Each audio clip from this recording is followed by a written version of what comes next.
tell me about a time when maybe you questioned or doubted doing a film. Mm. Oh gosh, how long do you have? Not that long, Oliver. It's gonna have to be quick. It's not gonna be short, right?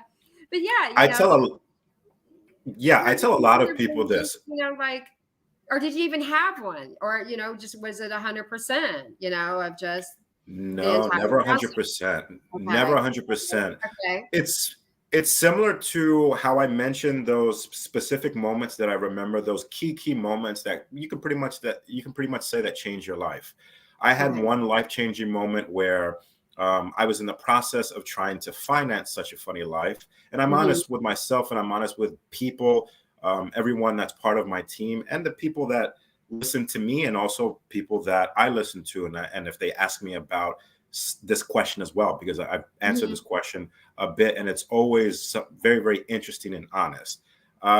It was when I couldn't get Such a Funny Life funded because naturally it was my first feature film, and it's the first product that hasn't been Right, out, and it's a prototype, and prototypes right. are hard to sell. Yeah. Prototypes are really, really hard to sell. So really had a prototype. I didn't have a product. So I had to figure out myself, how was I going to finance this film? And I was running out of ideas. That's the moral of the story. I was running out of ideas, and at that moment I questioned myself, well, am I crazy to direct a feature film?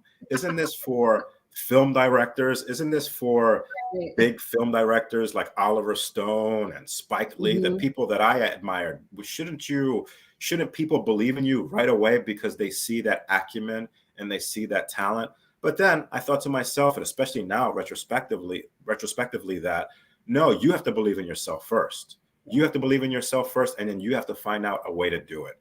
So after I finished crying, after I finished drinking a couple of Right. glasses of wine, I went back to the drawing board and I figured out how to do it. It wasn't easy, but it involved working and involved using and I say this a lot, it involved finding out what your personal assets are and using those.